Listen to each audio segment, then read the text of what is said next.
Hello viewers, मैं हूँ फ़खर यूसुफ़ज़ई और आप देख रहे हैं डिबेट विद फ़खर। आज की डिबेट में बात करेंगे एक तो यूनाइटेड नेशन जो जनरल असेंबली है उसका एनुअल सेशन चल रहा है और तकरीबन दुनिया के जो बड़े लीडर्स हैं वो वहाँ पे मौजूद हैं। पाकिस्तान का भी डेलीगेशन गया हुआ और दुनिया भर से लोग यकीनन सितंबर में वहाँ इकट्ठे होते हैं। बात हो रही है परमानेंट मेंबरशिप आप यूएन की कि किन-किन कंट्रीज़ को मज़ीद इंजेक्ट किया जाए या होना चाहिए। हिंदुस्तान का नाम इस रीजन से आ रहा है। इसके अलावा यूक्रेन के प्रेसिडेंट ने अपने मुल्क की बात की और जर्मनी और जापान के हवाले से भी बातें हो रही हैं। एक चीज़ तो ये है। इसके साथ-साथ दूसरा मुद्दा शहबाज शरीफ साहब पाकिस्तान के प्राइम मिनिस्टर भी वहाँ पर मौजूद है और उन्होंने एक इंटरव्यू दिया है, उसमें उन्होंने हिंदुस्तान के साथ बात के हवाले से यानी बातचीत की बात की है कि हमें एक-दूसरे से बात करनी चाहिए। कश्मीर का इश्यू हो या कोई और, क्या चीज़ें हो सकती हैं? इन सारे मुद्दों के ऊपर बात करेंगे और बात करने के लिए मुझे जॉइन कर रहे हैं political commentator from India Sumit Peer Sahab. Sumit ji, thank you very much for joining the show. Thank you Fakhar भाई, thanks for the invitation. Sumit ji, एक तो ये बताइएगा कि परमानेंट मेंबरशिप एक यकीनन एक बहुत बड़ी चीज़ होती है। सिर्फ 5 कंट्रीज़ मेरे ख़्याल ये ताकत रखते हैं पूरी दुनिया में out of 200 countries. But Hindustan को हम देख रहे हैं पिछले कई सालों से ट्राई कर रहा है और अभी मैं कुछ आर्टिकल्स पढ़ रहा था और उसमें ये बात हो रही थी कि जयशंकर साहब इसके ऊपर बड़ा जिसे कहते हैं कि बड़ा फ़ोकस्ड होके वो काम कर रहे हैं, मुख्तलिफ दुनिया के लोगों से मिल रहे हैं और अ, शायद वो इसको अचीव भी करने के करीब हों या हो सकते हैं। क्या आपको नज़र आता है कि मतलब कब हो सकता है, क्या हो सकता है या नहीं हो सकता या कौन इसको नहीं करने देगा? देखिए फगर भाई, शो पे बुलाने के लिए धन्यवाद। काफी अच्छा सवाल पूछा आपने। अ, अगर आप ये यूएन एससी में देखें, जहाँ 5 स्टेट्स हैं, जो जो बेसिकली पावर सेंटर है यूनाइटेड नेशंस का। जी, जब ये बना था, तब जो वर्ल्ड ऑर्डर था, अगर आप तब के वर्ल्ड ऑर्डर को देखिए, वो यूरोप सेंट्रिक था। यूरोप सेंट्रिक वर्ल्ड ऑर्डर था तब। इसीलिए अगर आप देखेंगे, वहाँ एक अमेरिका को दे दिया, नीचे से यहाँ मान लीजिए एक चाइना को दे दिया, बाकी तीनों जो पावर है ये यूरोपियन पावर्स है। तो ये यूरोप सेंट्रल वर्ल्ड था और यूरोप सेंट्रिक जीडीपी था। सारा वर्चस्व जो था यूरोप सेंट्रिक था। दो हमें यूएनएससी में सिक्योरिटी काउंसिल में सीट ऑफर हुई थी, पर हमारे प्रधानमंत्री जी थे चाचा नेहरू जी, पंडित नेहरू जी, उन्होंने बोला नहीं, चाइना को दे दो। चलिए, वो अलग बात है, हमसे गलती हुई है, मतलब ऐसी बात नहीं कि हमें मिला नहीं था पहले भी। अब ये था वर्ल्ड ऑर्डर। अगर आप आज का वर्ल्ड ऑर्डर देखिए, आज का वर्ल्ड ऑर्डर कंप्लीटली बदल गया। यूरोप सेंट्रिक वर्ल्ड ऑर्डर तो रहा ही नहीं है। एशिया सेंट्रिक वर्ल्ड ऑर्डर है, एक एशिया जी। सेंट्रिक वर्ल्ड ऑर्डर है। इसमें अगर आप जीडीपी से देखिए, आप हुँ, मिलिट्री से देखिए, आप हुँ, इकोनॉमिक पावर से देखिए, आप पॉपुलेशन से हुँ, देखिए, आप कहीं से भी देखिए। तो अब ये जो यूरोप सेंट्रिक वर्ल्ड ऑर्डर है, ये रहा ही नहीं। अब एक एशिया सेंट्रिक वर्ल्ड ऑर्डर आ गया, पहली बात। जी, दूसरी बात, अब अमेरिका को निकालिए, चलिए जी, वो एक अपना सुपर पावर है, सबसे बड़ी इकोनॉमी है। रशिया एक मिलिट्री पावर है, उसको निकाल लीजिए। चाइना, चलिए एक सबसे बड़ी पॉपुलस कंट्री है, ठीक है, चाइना का जीडीपी ज़्यादा है, एक वहाँ चाइना को अलग कर दीजिए। बट जो बाकी दो कंट्रियाँ बचती हैं, उनका हमसे क्या कंपैरिजन? अगर हम मिलिट्रीली देखें, इकोनॉमिकली देखें, वर्ल्ड क्लाउड में देखें, पॉपुलेशन में देखें, फॉरेन एक्सचेंज रिजर्व में देखें, contribution to the world GDP में देखें, हुँ, आप किसी भी पैरामीटर से उनको इंडिया से कंपेयर करें, आबादी में कंपेयर करें, खाली आबादी क्राइटेरिया नहीं होता, इसलिए मैंने आबादी की लास्ट में बात की। जी, अब आबादी से कंपेयर करें उनको, उन वो they if they deserve to be there, why we should not be there? अब हमारे क्रेडेंशियल क्या, why we should be there is most important. Sir, we are around 18% of the world population. ठीक है जी, third most powerful navy, army, air force. We are the world's fifth largest economy, third by PPP, third biggest navy, third highest foreign exchange reserve. We contribute maximum to the UN peace keeping forces. सबसे ज्यादा contributor हमारे रहते हैं, और हमारे काफी लोगों ने अपनी जानें दी है यूएन पीस कीपिंग मिशन में। ठीक है जी। उसके अलावा आप इंजीनियरों की बात करें, सबसे ज़्यादा इंजीनियर हम दुनिया को देते हैं, डॉक्टर हम देते हैं, दवाई हम देते हैं, एचसीक्यू हम देते हैं, वैक्सीन हम देते हैं। 5 बिलियन वैक्सीन देने की तो बात हमने की ना, ये काम तो हमें दिया गया है ना दुनिया को देने के लिए। हमें तो अपने लोगों को तो वैक्सीन लग गया। अब जो हम वैक्सीन बना रहे हैं, 5 बिलियन वैक्सीन बना रहे हैं। अभी हम सर्विकल कैंसर का वैक्सीन बनाया सर फखर भाई, 200 से 400 रुपए के बीच आएगा। पहले इंडिया में जाएगा, फिर बाहर जाएगा। That vaccine will be needed by almost every adult, every women who has crossed puberty. उनको जी, उस वैक्सीन की जरूरत पड़ेगी, तो हर माता बहन को उस वैक्सीन की जरूरत पड़ेगी, वो भी हम बना के दे रहे हैं। जब आप हमें इन सब समीकरणों में डालें, हम G20 में, हम क्वाड में, हम एसयू में, हम I2U2 में, हम एससीओ में है, दुनिया के इन 8-9 जो बड़े प्लेटफॉर्म्स हैं, उन सब में हम हैं। तो जब आप हर जगह हमें ये हमारे क्रेडेंशियल्स है, why we don't deserve to be in UNSC, सवाल ये है। दूसरी बात, यूएनएससी फखर भाई हो गया redundant. UNSC has not been able to prevent any war, Russia Ukraine से लेके इंडिया पाकिस्तान की लड़ाई देखें, दुनिया में कोई भी लड़ाई देखें, यूएनएससी हैज बिकम रिडंडेंट। कारण क्या है? 5 लोगों को आपने पावर दे दी एससी में। 5 लोगों में एक कम्युनिस्ट चाइना बैठा है जो अपने सिवा किसी का दोस्त नहीं, ठीक है जी। और वहां जहां जिसका जहां मुद्दा अटकता है उसके दोस्त का तो वो वीटो मार देता है।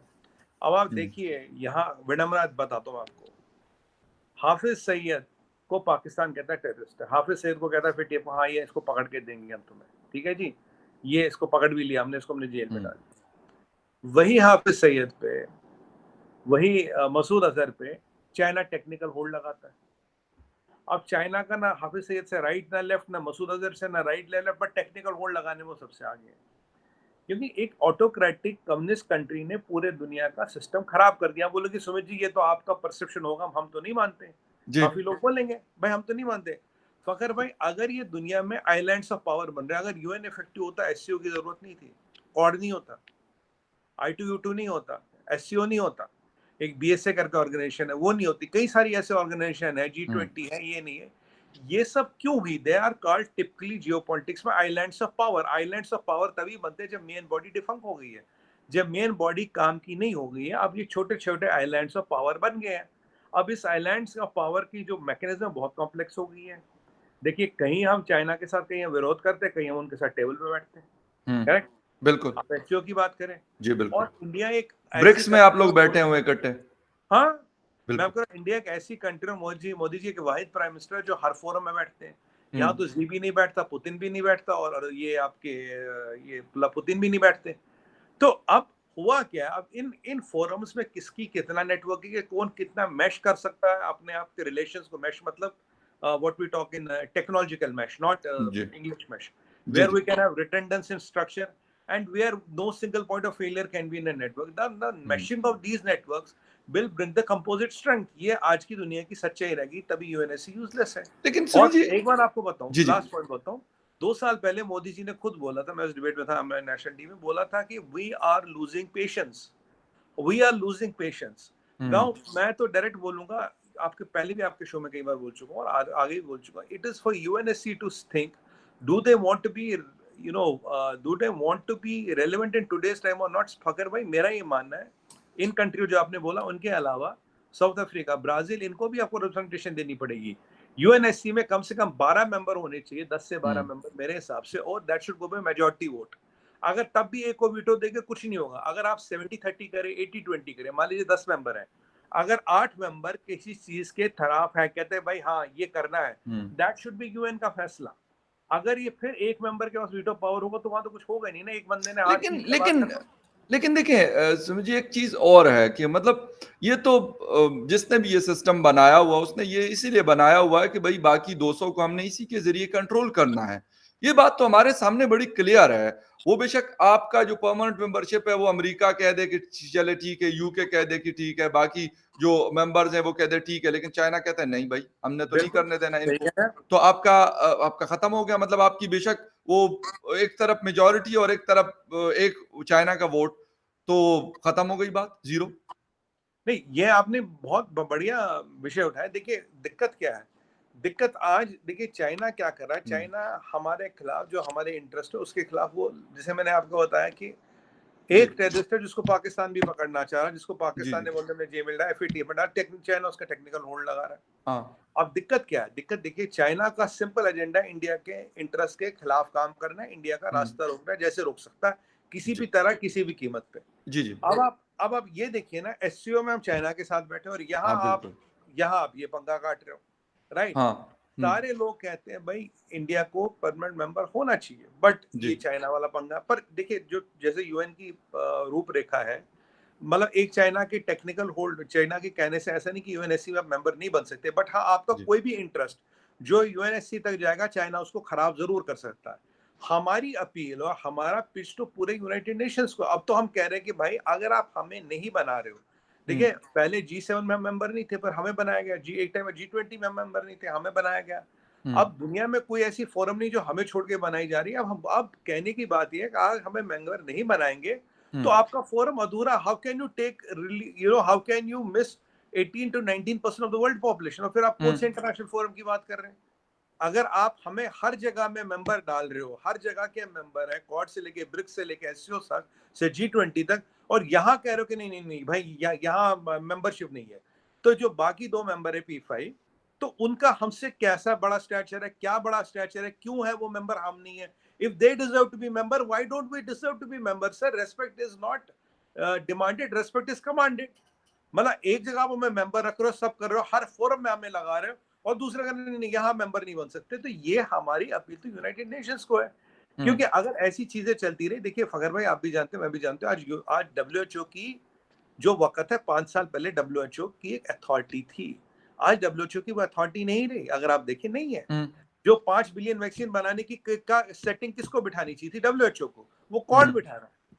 क्वाड को क्या जरूरत पड़ी वैक्सीन बनाने की? अगर डब्ल्यूएचओ अपना काम करे, अगर डब्ल्यूएचओ बचे, वायरस कहां से आया? अगर डब्ल्यूएचओ टाइम पे काम करता तो आप और हमारे जो भाई, जो हमारे रिश्तेदार मरे हैं, जो हमारे दोस्त मरे कोविड में, वो नहीं मरते ना।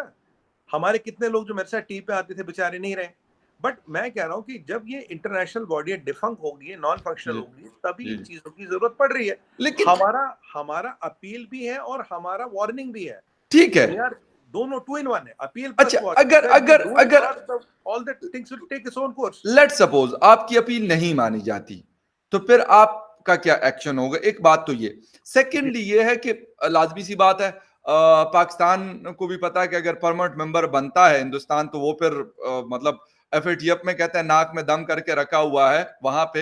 हालांकि उसमें बहुत सारी चीजें, मैं कहता हूँ शायद बेहतर हुआ पाकिस्तान के लिए कि उसमें से उसको खत्म कर दिया गया। बहुत सारी ऐसी गलत चीजें चल रही थी जिसका नुकसान हो रहा था, लेकिन नाम तो दिया जाता है कि हिंदुस्तान करता है। फिर जब वो परमानेंट मेंबर बनेगा, तो वो कहेगा कि भाई ये तो हमें, मतलब जिसे कहते हैं कि दबोच के रखा होगा इसने हमें।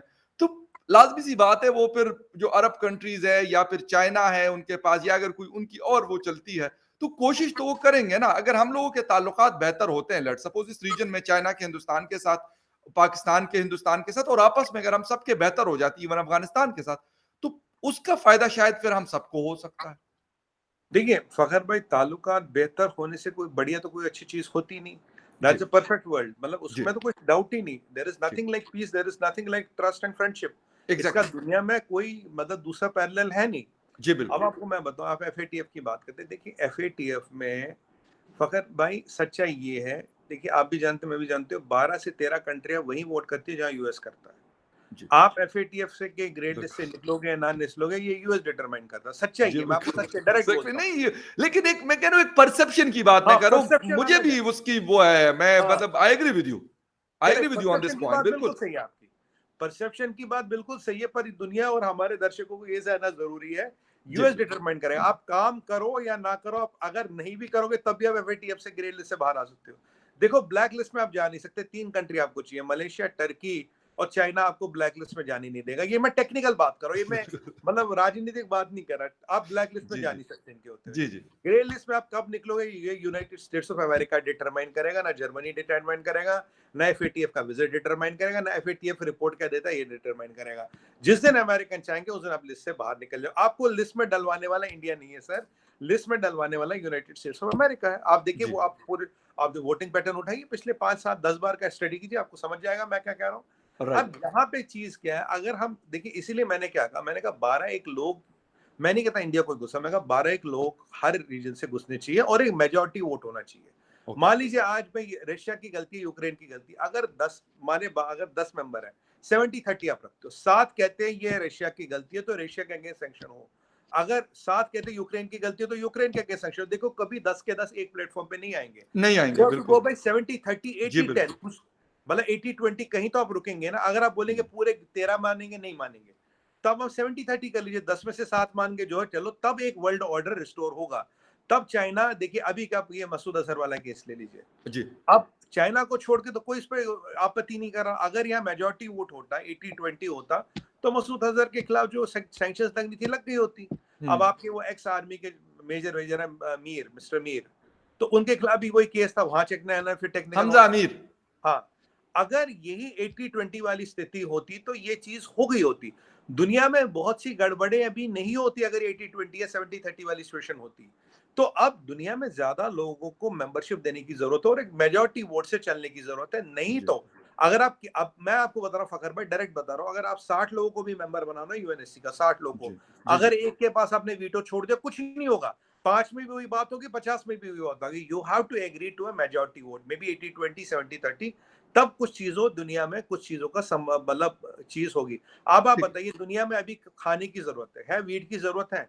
वीट पड़ा है इंडिया के पास, इंडिया कह रहा जी, मैं देने को तैयार हूँ, दे पा रहा है इंडिया? नहीं दे पा रहा है इंडिया। हुँ, ये क्यों? आप ये वैक्सीन बनाना है, वैक्सीन बनाना तो डब्ल्यूएचओ का काम था ना, जी, डब्ल्यूएचओ जी, का बिल्कुल, बिल्कुल। यूएन की बात करें। इसमें कॉड में क्या जरूरत पड़ गई? कॉड क्यों कह रहा 5 बिलियन वैक्सीन बनाओ? ये देखिए आप। अच्छा, सुमित जी आपने कहा कि मतलब जिस तरह नरेंद्र मोदी जी का आपने ज़िक्र किया कि उन्होंने कहा कि हमारा पेशेंस खत्म हो रहा है इस हवाले से। तो जी मतलब अगर लेट्स सपोज़ फिर भी नहीं होती ये चीज़, ठीक है आप लोगों की डिप्लोमेसी बड़ी स्ट्रॉन्ग है, इकोनॉमी को आप लोगों ने काफ़ी बेहतर पोज़ीशन पे लाके खड़ा किया हुआ जी है और आगे भी जो प्रेडिक्शंस आ रही हैं वो यही आ रही है, रिपोर्ट्स भी यही आ रही है कि आगे भी जाके बेहतर परफ़ॉर्म करेगी 2023 3 और 2024 तक। जो अभी एशियन डेवलपमेंट बैंक की रिपोर्ट आई है उस पे खैर दूसरे उसमें बात करेंगे आपसे इसी शो में लेकिन बाद में। लेकिन अगर नहीं होता तो फिर क्या एक्शन करेगा? यूनाइटेड नेशन को छोड़ देगा हिंदुस्तान? ऐसा तो गालिबन मुमकिन नहीं है। नहीं, देखिए फखर भाई, ये भी आपका बहुत बढ़िया सवाल है। देखिए, यूनाइटेड नेशंस अपनी जगह रहती है। कहते हैं, जी। इंग्लिश में कहावत है, don't disturb the Apple cart, वो अपनी जगह रहेगी। बट एक अल्टरनेट जो आइलैंड्स ऑफ पावर है वो बढ़ रहे हैं। आज आप देखिए ओके, दुनिया भर में एससीओ मीट में ज्यादा कवर था, ज्यादा कवरेज थी। हाँ, बिल्कुल। G20 में ज्यादा कवरेज आता है। अगर जी, आप बिल्कुल। G20 में, आपको G20 के क्विक एक आंकड़ा बताता हूँ। G20 controls 80% of the world GDP, हाँ, बिल्कुल। 75% of international trade, 70% of the population. जी, बिल्कुल। अब बताइए, अब जब ये ऐसी चीजें आएंगी, अब पावर कहाँ रहेगा? G20 में रहेगा, यूएनएससी में रहेगा, एससीओ में एग्री। रहेगा, यूएनएससी में रहेगा, ब्रिक्स में रहेगा, यूएस G7 में रहेगा, यूएनएससी में रहेगा। अब जब ये पावर, फिर क्या होगा? मैंने आपको बोला ना, फिर हमें क्या करना है, वी डू अ mesh, जिसको हम स्टार और mesh वाली बात कर रहा हूँ, just to make clarify to ji, the rest, ji, ji, ji, we have ji, to ji. do a meshing of the power and make sure that no every blot is redundant and our interests are taken care of।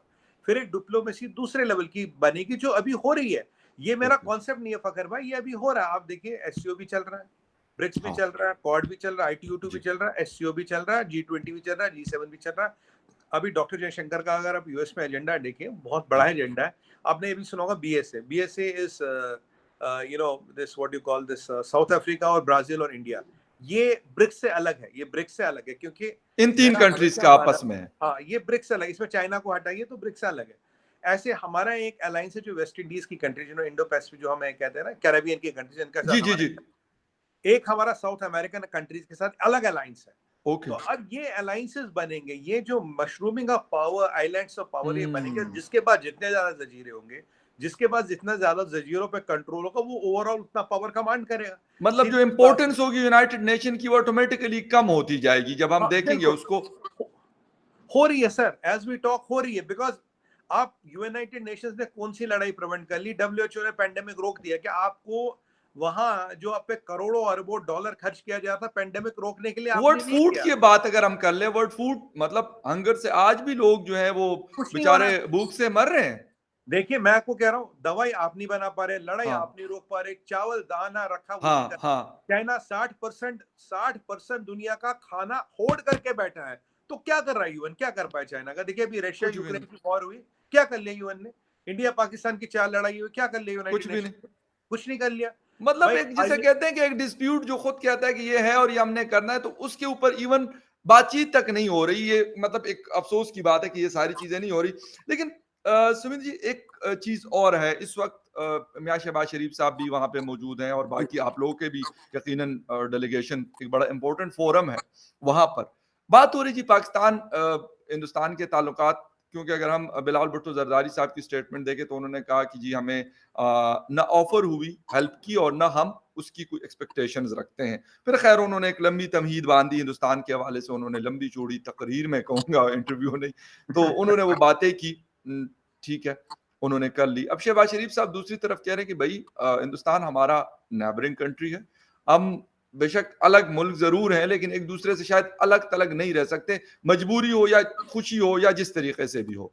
बेशक कश्मीर के ऊपर भी वो कहता है कि जी, अगर हिंदुस्तान चाहता है, हम भी चाहते हैं कि बातचीत हो और ये एक पीस प्रोसेस स्टार्ट हो जाए, ये मसला वंस फॉर ऑल खत्म हो जाए। मतलब हिंदुस्तान जिस तरह तरक्की की तरफ जा रहा है, डेवलपमेंट हो रही है, पाकिस्तान भी इसी तरीके से उसी डगर पे चल पड़े, ना कि मतलब उसी 75 साल से जिस तरफ हमें गलत डायरेक्शन में जा रहे हैं, उससे निकल आए।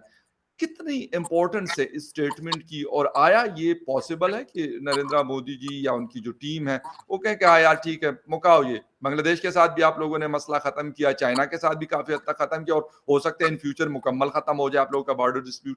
तो कश्मीर क्यों नहीं हो सकेगा फिर? देखिए फखर भाई, यहाँ पे दो चीजें इंपॉर्टेंट है। सबसे पहले आज शहबाज शरीफ साहब हैं, with due respect to the prime minister Pakistan, अब वो कब तक पावर में हमें नहीं पता। जी, अब जी। वो पाकिस्तान आके क्या स्टेटमेंट देंगे हमें नहीं पता। कल सुबह वो ट्विटर पे क्या लिखेंगे हमें नहीं पता। फिर बाजवा साहब क्या स्टेटमेंट देंगे हमें नहीं पता। आईएसपीआर के ट्विटर हैंडल पे क्या आएगा हमें नहीं पता। देखिए यहाँ क्या, अगर मोदी जी ने कुछ कह दिया वही आपको हर जगह से सुनाई देगा। पत्थर की लकीर होगी। हाँ, वो कोई कोई उसको लक्ष्मण रेखा कहते हैं ना हमारे यहाँ, उस लक्ष्मण रेखा को कोई पार नहीं करेगा। जो बोल दिया वही हाँ, सबकी लाइन होगी। जी। अब दिक्कत क्या है कि पाकिस्तान में बहुत अनकंसिस्टेंसी विद दी पॉलिटिकल स्टेबिलिटी, और एक आर्मी का बहुत बड़ा डोमिनेंस, और डोमिनेंस है, इसको कोई डिनाई नहीं कर सकता। हुँ। देखिए अब चाइनीज का तो रिलेशन डायरेक्ट बाजवा साहब से, वो तो बाजवा साहब से ज्यादा बात करते हैं। सऊदी जी, अरब वाले बाजवा साहब से ज्यादा बात करते हैं। जी बिल्कुल। क्योंकि देखिए प्राइम मिनिस्टर आएंगे, बाजवा साहब तो कांस्टेंट है ना, बाजवा साहब तो नहीं बदले इतने साल में, वो तो कांस्टेंट है। हो सकता अब है इस उन्हें ये दफ़ा भी, बदल जाए। हाँ, अब पता नहीं एक्सटेंशन दे रहे हो आप, जी, नहीं जी, दे रहे जी। हो। अब तो देखिए ये सबको पता है कि भाई अगर पाकिस्तान में बात करनी है, वो मिलिट्री से बात करनी है। राइट। मिलिट्री के अपने कॉन्फ्लिक्टिंग इंटरेस्ट है, हुँ, फौजी तंजीम चलाते हैं, पाकिस्तान का 15% जीडीपी कंट्रोल करते हैं। जी। सबसे बड़ा इदारा तो फौजी तंजीम है पाकिस्तान में, इतनी बड़ा तो कोई इंडस्ट्रियलिस्ट नहीं बना। वहां कोई अंबानी अदानी नहीं खड़ा हो सकता फकर भाई, ये तो फौजी तंजीम है, फौजी तंजीम ही चलेगी। अब अच्छा। ऐसे में जी, जी। शहबाज शरीफ साहब ने बोल दिया, अच्छी बात है, but how do you kind of go and work on that statement. ये हुँ, शहबाज शरीफ साहब कल हो सकता मजबूरी में से ये कोई और स्टेटमेंट पहुंचा दे, ये हुँ। रावलपिंडी पहुंचेंगे, इस्लामाबाद पहुंचेंगे, वहां ये कोई और स्टेटमेंट देंगे। हो सकता है इनका दिल न करे, मजबूरी में देना पड़ेगा। Right, okay. अच्छा, अगर ये देंगे तो ये इमरान खान साहब बोलेंगे कि देखो भैया ये हिंदुस्तान की ये वो कर रहा है, ये हिंदुस्तान से डर गया, घबरा गया, हाँ, हमने बिल्कुल, तो ये कर दिया, अमेरिका ने बिल्कुल। इनके कान पकड़ मरोड़ के बुलवाया। ये कोई बड़ी बात नहीं है आज है। अब मैं आपको एग्जांपल बताता हूँ। देखिए एमबीएस जब तक ज़कात दे रहा था, पैसे दे रहा था, सब बढ़िया था। एमबीए जैसा कोई आदमी नहीं था। जिस दिन उसने बंद कर दिया तो आपके ही मुल्ले मुल्ले मौलाना बोलने लगे ये यहूदियों का दलाल है। ये यहूद, मतलब आप देखिए कब से सऊदी अरब मदद कर रहा है, कब से, सदियों से मदद कर रहा है। एमबीएस से पलटा एकदम, ये लोग पलट गए, कहते जी। ये सीधा यहूदियों का दलाल। अब देखिए इतना बड़ा आरोप लगाना सऊदी हुँ। अरब के रूलर पे, लिटरली रूलर है आज की डेट में। नो तो आपने डाउट बोल दिया, पावर में आपने वही बोल है, दिया, आदमी है। हाँ हाँ रूलर है, सीधी सी जी, बात है। बिल्कुल। जी। आपने बोल दिया ये यहूदियों का दलाल है। यहाँ जब तक एक कंसिस्टेंसी नहीं आएगी, और मैं आपको बताऊं, चलिए कोई बात नहीं, तब भी बातचीत हो सकती है। बट फकर भाई एक ही कंडीशन है, 2014 से आज तक चल रही है, अगर टेररिज्म बंद होगा, अगर ग्राउंड पे चेंजेस दिखेंगे, मेरा ये मानना, ये मेरा पर्सनल ओपिनियन, मैं जी। गवर्नमेंट को प्रेजेंट नहीं करता, बट मेरा ये पर्सनल ओपिनियन है कि हर चीज संभव है, एवरीथिंग इज पॉसिबल। बट जब ओके। तक ये टेररिज्म नहीं रुकेगा, जब तक ये लोग आपके कंट्रोल में नहीं आएंगे, आप इनको कंट्रोल में नहीं करना चाहेंगे, जी, जी। जब तक, अगर एक दिन पाकिस्तान ने हो गया अब इनको खत्म करना, मैं ये भी जानता हूँ खत्म करने की सलाहियत भी रखते हैं। अगर आप इनको खड़ा करने की सलाहियत रखते, खत्म करना बहुत आसान होता है, बेशक, बनाने में बेशक। ज्यादा टाइम लगता है। बिल्कुल आपने सही। हमारे यहाँ देखा था ट्विन टावर थे, बनाने में सालों लग गए, 9 सेकंड में गिर गए। बिल्कुल, 9 सेकंड, बिल्कुल। तो किसी एक्सप्लोसिव से चीज को बिल्कुल, खत्म हाँ। करने में ज्यादा टाइम नहीं एग्ज़ैक्टली। लगता। बट प्रॉब्लम क्या है, कई सारे कॉन्फ्लिक्टिंग पावर सेंटर है, पॉलिटिकल सिस्टम की स्टेबिलिटी नहीं है। जी। अब ऐसे में शहबाज शरीफ साहब का स्टेटमेंट कोई कितना कहां तक ले, कहां तक ना ले।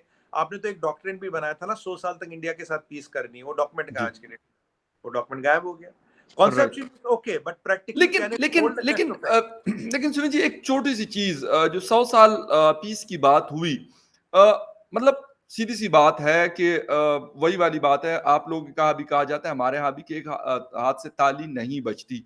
हम ये कहेंगे कि ठीक है, हम यहाँ से बयानात दागते रहेंगे इस्लामाबाद से या न्यूयॉर्क में बैठ के हमारे लोग, आप लोग के दिल्ली में बैठ के या कहीं और से फोरम पे। अगर हम यही करते रहेंगे तो मेरा नहीं ख्याल कि कुछ हो सकता है। हम यही बयानात दागते रहेंगे। जिस तरह बिलावल भुट्टो जरदारी साहब ने फ्रांस 24 को एक इंटरव्यू दिया और उसमें उन्होंने मतलब कश्मीर के हवाले से, हिंदुस्तान के हवाले से उन्होंने कहा कि यार ये कुछ सेकुलर जो आइडेंटिटी थी इसकी पहले हुआ करती थी, अब खत्म कर दी गई है। अब ये सिर्फ एक हिंदू मेजॉरिटी एक कंट्री है और उन्हीं का रूल चलता है।